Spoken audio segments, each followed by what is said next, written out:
This is Andre Banks, my brother Banks, Damian Banks with Banks Credit Chat, coming today talking to you about the debt-to-income ratio.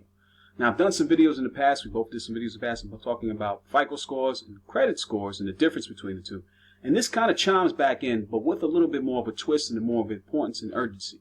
Debt-to-income ratio is actually, I would say, in my humble opinion, more important than actually the FICO and credit score initially trying to get that to be higher. See, the debt-to-income ratio plays a big part in how lenders are going to view you in terms of giving you credit. So if you have a large amounts of debt and you have low income, it's going to have such an impact on your credit score itself. And many people are not really paying attention to that as much. They're focused on just trying to get the credit score up and not really paying attention to that ratio.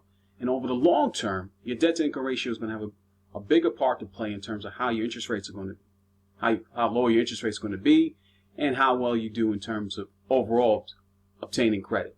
So focus a lot more on debt to income and that ratio. So if your debts are high, you want to lower them down and see how they are going to compare to your income as a whole. You want to, if you can, get your debt to income ratio around 30%, meaning that you get, and I've said this before about where your credit is actually, if you're using it as on a credit card, you're trying to keep that balance on around 30% of the of the credit limit. So take that same kind of focal point and doing that same kind of ratio between your income and your debts as a whole. Now, I hope I'm not being too cumbersome with it. I'm going to try to simple this down again.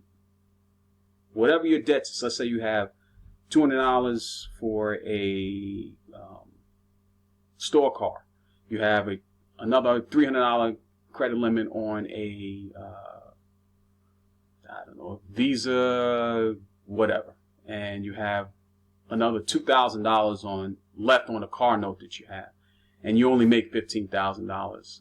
So where would your debt to income ratio be in there? So in that case, your goal is to, right now that's not a bad aspect. You have $2,000 left. $300 on one card, another $200 on another card. That's $2,500, and your income is actually $15,000. It's not bad in terms of the ratio there. Now, of course, $15,000 is a low income, but you get the idea what the point is. The object is to focus more in terms of that debt to income ratio. Find out what your particular numbers are, and put more attention and time to that. That will give you an overall better outlook for credit going forward. You got anything else to say about this, name? No, you pretty much broke it down. So in the long run, pretty much broke it down. So that sounds good to me. All right. So until our next video, focus on that debt to income ratio. Hit the like button, subscribe, leave some comments, and we're out.